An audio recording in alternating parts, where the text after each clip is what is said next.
오늘은 마가복음 16장 9절에서 17절까지의 말씀을 가지고 예수님의 부활의 의미라는 제목으로 하나님의 은혜를 함께 나누도록 하겠습니다.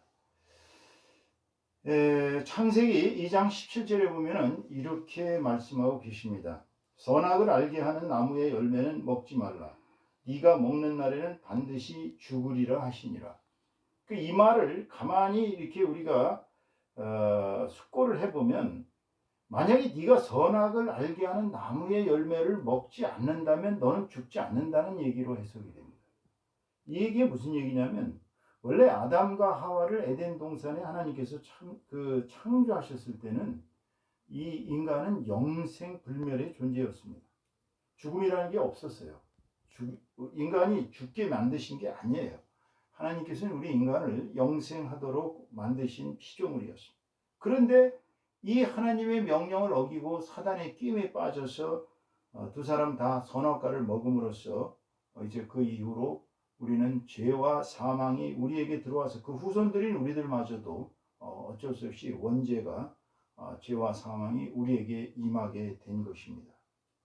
왜 이 말씀을 드리냐면은, 예수님의 부활이라는 의미의 첫 번째는 영생으로 가는 그 길을 예수님께서 여셨다는 것을 여러분들한테 말씀드리기 위해서 그럽니다.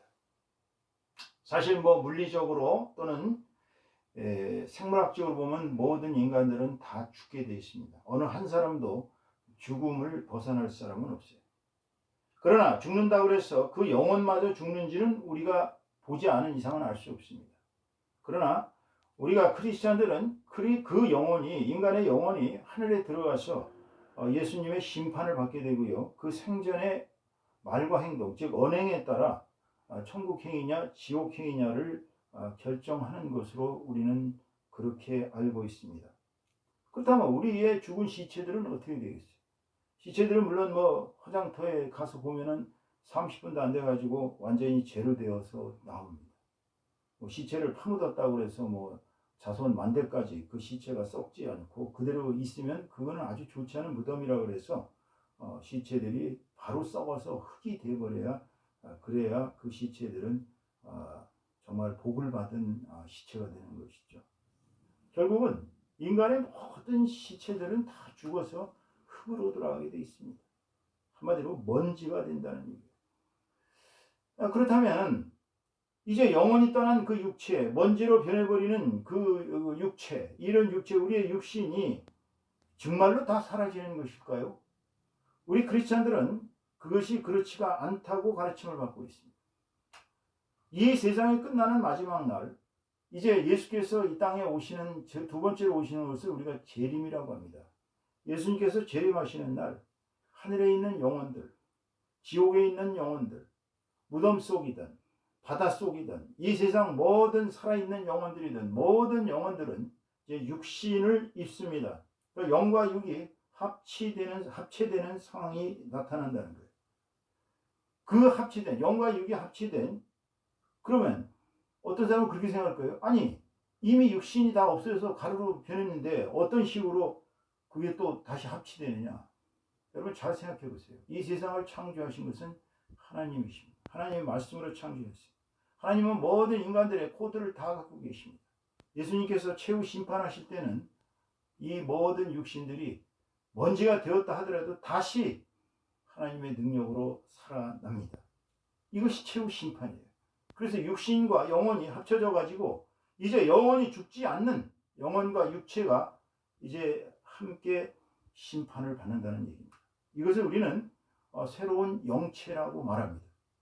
이 새로운 영체는 예수님이 표본으로 보여주셨어요. 예수님이 무덤에서 살아나오셨을 때 새로운 영체로서 그들 제자들에게 보이셨습니다.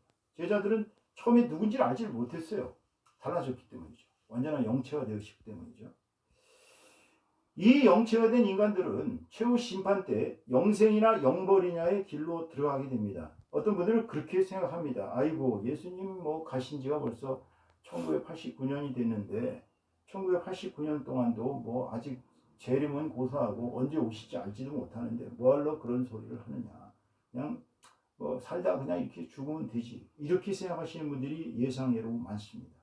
그러나 예수님의 재림은 반드시 있으리라고 본인 당신 입으로 얘기하셨어요. 반드시 재림하시겠다고. 재림하시는 날은 좋아하는 사람들은 엄청 좋아하겠죠. 예수님의 또 다른 천년왕국이 시작되기 때문이겠죠. 하지만 예수님을 싫어하고 예수님을 믿지 않는 사람들은 그날이 끔찍한 형벌의 날일 것입니다. 이 거룩한 부활절날 이런 말씀을 드리면 여러분들께서는 어떻게 생각하실지 모르겠습니다. 아니 이렇게 좋은 날 부활절이 뭐 2대 명절이라면서 왜 그런 끔찍한 얘기를 하느냐. 요한계시록 20장 11절에서 15절 말씀을 보시면 이렇게 나와 있습니다. 또 내가 크고 흰 보좌와 그 위에 앉으신 자를 보니 땅과 하늘이 그 앞에서 피하여 간데 없더라. 또 내가 보니 죽은 자들이 물론 대소하고 그 보좌 앞에 섰는데 책들이 펴있고 또 다른 책이 펴졌으니 곧 생명책이라. 죽은 자들이 자기 행위를 따라 책들에 기록된 대로 심판을 받으니 바다가 그 가운데서 죽은 자들을 내어주고 또 사망과 음부도 그 가운데서 죽은 자들을 내어주매 각 사람이 자기의 행위대로 심판을 받고 사망과 음부도 불못에 던지우니 이것은 둘째 사망 곧 불못이라. 누구든지 생명책에 기록되지 못한 자는 불못에 던지우더라. 최후 심판 때 이렇게 영과 육이 합치된 영생불멸에 죽지 않는 그 영체가 바로 불못에서 고통당하게 된다는 것입니다. 그렇다면 예수님께서 부활하셨다는 것이 오늘날 우리하고 무슨 관계가 있는 것입니까? 첫째로 예수님이 부활하셨다는 건 곧 이제 사망의 권세가 끊어졌다는 얘기입니다. 사실 인간의 최고의 고통은 사망입니다. 만약 우리가 영생할 수 있다면 우리는 이렇게 안 살겠죠. 그런데 우리는 반드시 사망하게 돼 있어요. 이게 인류의 최악의 고통입니다. 그런데 이 사망은 하나님이 원하시는 것이 아닙니다. 하나님은 살아있는 자들의 하나님이라고 하셨어요. 하나님은 생명이십니다. 하나님은 사랑이세요. 사망을 권세 잡은 자, 즉 사단은 우리 인간들이 타락되어서 육과 영이 점점점 타락되어서 결국은 멸망으로 가기를 원합니다. 그리고 자기 지옥의 음부에 수많은 영혼들로 가득 채워서 그들을 처벌하는 것을 즐기고 있어요. 그렇기 때문에 사람들이 사망을 무서워하다 보니 사단의 권세에 놀아나고 사단에게 휘둘리는 사람들이 대부분입니다. 예수 안 믿는 사람들은 결국은 사탄의 권세가 그들을 잡고 있기 때문에 이 세상에서의 모든 일들이 다 사탄의 농간에 놀아나고 있다는 얘기죠. 그런데 예수님은 사단의 권세를 깨신 거예요. 예수님이 인류 최초로 부활하셨습니다. 완전한 영체로 새로 거듭나셨어요. 사단아, 네 사망에 쏘는 것이 어디냐라고 바울 사도가 부르짖으셨던 것처럼 이제 사탄의 권세는 끝난 거예요. 예수님의 부활은 영혼과 육신의 완벽한 결합으로서의 부활입니다. 이 부활은 이제 죽지 않는 새로운 영체로 탄생했음을 의미합니다. 그렇기 때문에 예수님의 부활 후에 제자들이 그분을 잘 알지도 못했고 예수님은 당신을 그들에게 이해시키기 위해서 상당한 노력을 하셨어요. 새로운 영체로 태어나셨기 때문이죠. 그렇다면 우리들 자신도 예수님을 믿는 이상 우리도 똑같이 영혼과 육신이 이제 완벽하게 결합됩니다. 그래서 우리가 죽어도 죽은 것이 아닙니다. 우리는 완전히 영체로 거듭나서 이제 부활합니다. 부활해서 우리는 이 세상에서의 언행에 따라서 최후 심판을 받는 존재가 된다는 거예요. 그러니까 최후 심판을 두려워하지 않으시는 분들은 예를 들어서 뭐 캔세라세라 그래 나는 최후 심판 믿지도 않고 내 마음대로 살겠다. 그렇게 사십시오. 요한복음에서 그렇게 얘기하지 않습니까? 나는 길이요 진리요 생명이다. 근데 예수님이 길이요 진리요 생명임을 믿지 않는 사람들은 뭐 자기 갈 길로 가야죠. 자기는 뭐 죽어도 좋다. 나는 지옥에 가도 좋다. 이런 생각을 하시는 분들은 그것이 자기 인생관이니까 자기가 가야 할 길이니까 가야 되겠죠. 하지만 예수님을 믿는 자들은 영원히 죽지 않는 영생을 받았음을 우리는 예수님의 부활을 통해 실증할 수 있는 것입니다. 예수님이 부활하셨다는 것은 역사적인 증거예요. 예수님이 만약 부활하지 않으셨다면, 예수님을 본 사람이 없다면, 정말 유대교 지도자들의 주장처럼 예수님의 시체를 제자들이 훔쳐갔다면, 그래서 예수님이 살았다고 거짓 선전을 했다면, 1989년 동안이나 되는 그 긴 세월 동안 예수님을 믿는 수백억의 사람들이 나타날 리가 없죠. 거짓은 반드시 드러나기 마련입니다. 처음에 예수님께서 막달라 마리아에게 보이시고 또 다른 마리아와 여인들에게 보이신 뒤에 그 다음에 엠마오 길에 두 제자에게 나타나셨어요. 가서 전하라. 그때 당시에 도마가 없었죠. 예수님이 나타나셨습니다. 예수님이 나타나셔서 그들에게 너희들이 그렇게까지 말을 듣고도 왜 믿지 않느냐 꾸짖으셨어요. 예수님이 가시고 난 다음에 도마가 와서 그들의 얘기를 듣고 비웃습니다. 그런 게 말이 되느냐? 죽은 사람이 어떻게 살아나겠느냐? 의학적으로 조사를 해보니까 예수님이 죽은 것이 너무나 끔찍하다는 거예요. 쇄골이 다 부서지고 완전히 피가 약 1.7리터가 다 쏟아졌다고 합니다. 그 다음에 머릿속에 있는 뇌수가 다 터져가지고 그것이 다 물로 나왔다는 거예요. 예수님이 죽었다는 것은 틀림없는 역사적 사실입니다. 로마 그 정부의 모든 공식 기록이나 모든 걸 보면 예수님은 분명히 죽었어요. 죽어서 시체를 아리마다 요셉과 니고데모가 갖다 묻었어요. 그런데 3일 만에 살아나셨단 말입니다. 3일 만에 살아나셔서 자 제자들에게 나타나셨어요. 그 다음에 베드로와 11제자에게 나타나셨습니다.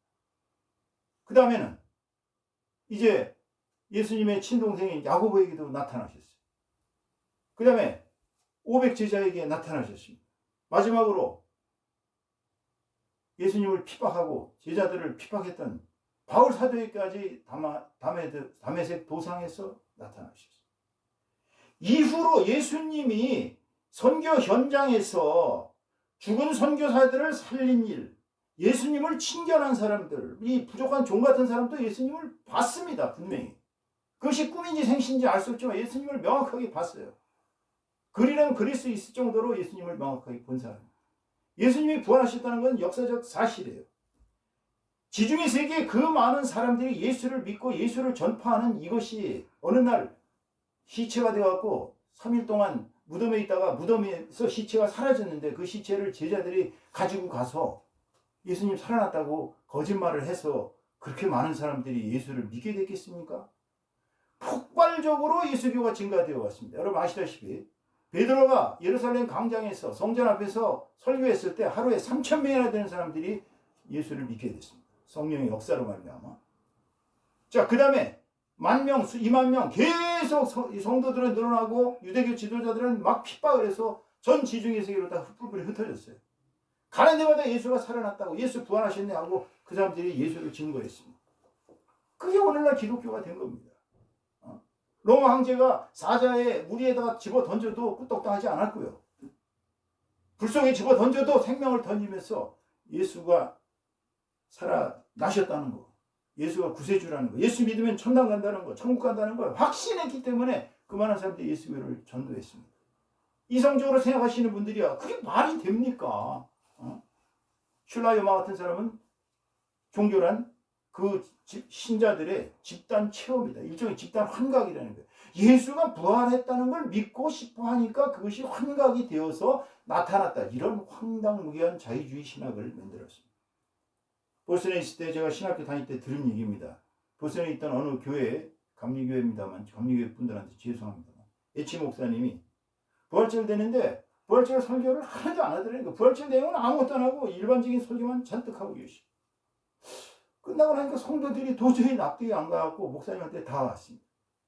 목사님, 오늘 그래도 명색이 부활절인데 부활절날 예수님에 관한 부활에 관한 설교를 좀 하셨어야 되지 않습니까? 라고 했더니 목사님이 그 사람들을 빤히 바라보면서 아니 아직도 예수님의 부활을 믿고 계세요? 라고 했다고 합니다. 열받은 집사님들은 다 그 교회를 당연히 그만두셨죠. 지금 자유주의 신학은 예수님의 부활을 역사적으로 믿지 않습니다. 그냥 집단 체험, 집단 환각이라는 이 잘못된 이론이 오늘날 그리스도교를 망치고 있습니다. 예수님이 부활하셔서 역사적으로 수많은 사람들한테 40일 동안 나타나셔가지고 나중에 최후에 승천하실 때, 올리브산에서 승천하실 때 500명이 되는 그런 사람들이 다 예수님 승천하는 장면을 다 봤고, 수많은 사람들이 다니면서 예수는 부활하셨다, 예수는 부활하셨다. 이 예수 부활 신앙이야말로 우리 크리스찬들이 가져야 할 가장 자랑스러운 교리 중의 교리입니다. 우리가 만약의 경우 예수님의 부활이 없다면 그리스도교는 없는 거예요. 고린도전서 15장 14절에서 15절 말씀 이렇게 얘기했어요.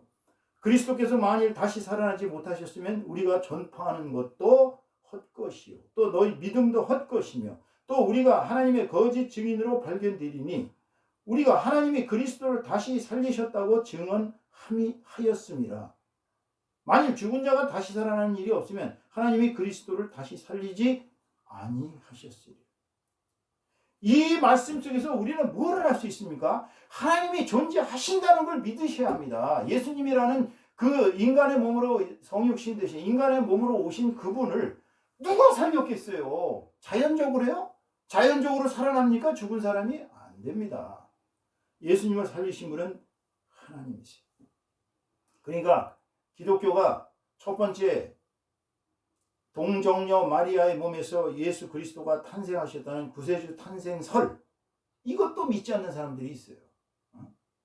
심지어는 어느 로마 병사와 관계를 해서 예수님이 나온 것이다, 이런 황당무계한 주장을 하는 자들도 있습니다. 하나님의 능력이 분명히 마리아에게 임하셔서, 그러니까 예수님은 보통 사람하고 틀리게 XY 염색체에 남자 염색체가 하나 없는 거 아닙니까? 예수님이 동정녀 마리아에게서 나셨고, 예수님이 돌아가신 지 3일 만에 부활하셨고, 오순절 때 주님이 이 땅에 40일간 계시면서 그들을 격려하시고 그들에게 힘과 능력을 주셔서 베드로같이 악질적으로 3번씩이나 나는 예수를 모른다, 나는 죽어도 예수를 모른다, 나는 예수란 사람을 전혀 알지 못한다, 이렇게 강력하게 3번씩이나 부인하던 배신자마저도 호련히 변화되어서 로마에서 자기 몸을 십자가에 거꾸로 매달려서 순교를 당할 만큼 예수님의 부활은 그들에게 엄청난 의미가 있었던 것입니다. 예수님은 그들에게 얘기했습니다. 승천하시면서 40일 동안 이 땅에 계시면서 그들에게 당신을 보이시고 격려하시다가 이제 나는 하늘로 간다. 너희들은 예루살렘에 그냥 머물고 있어라. 머지않아 성령이 임하리니 너희들이 사역을 하려면 성령을 받고 사역을 해라. 그리고 하늘로 올라가셨어요. 딱 열흘 만에 마가의 다락방에 모인 120 성도들에게 성령이 임했습니다. 불꽃 같은, 혀 같은 모양의 불꽃이 성령이 그들에게 임해서 갑자기 그들의 입에서 방언이 터지면서 온 예루살렘이 소동되고 기독교의 역사가 시작이 된 것입니다. 오늘 설교의 결론을 맺습니다. 우리는 예수님이 십자가에서 처형당하시고 무덤에서 장사 지낸 지 3일 만에 부활하시어서 40일간 이 땅에 있으면서 막달라 마리아와 여러 여성 성도들, 엠마오 길에서 2 제자와 또 베드로 등 11사도 및 야고보와 500여 제자들 및 심지어는 바울 사도 등에게 나타나신 사실을, 역사적 사실을 믿습니다. 예수님의 부활은 우리 인류는 예수님의 재림 때 최후 심판이 있을 것이며 그때 모든 죽은 자들이 다 육신의 부활을 통해 영육이 결합된 새로운 영체가 되어 영생이냐 영벌이냐의 마지막 심판을 받게 될 것임을 믿습니다. 따라서 예수님의 부활을 통해 우리는 하나님께서 이 땅을 완전히 새롭게 통치하시는 새 시대가 시작되었으며 우리는 성도들로서 주님을 믿으며 그분의 가르침에 따라 신실하게 살아가야 한다는 사실을 이 자리에서 고백하는 바입니다. 여러분 성도님들, 오늘 기쁜 부활절을 맞아 단순히 기쁜 것으로 끝나지 말고 이제 우리의 영과 육이 하나님의 거룩하신 능력에 힘입어서 예수님의 부활과 함께 여러분의 영육이 부활되는 기쁨을 누리며 예수님의 사명을 묵묵히 실천하는 저와 여러분 다 되시기를 주님의 이름으로 축원합니다. 축원합니다.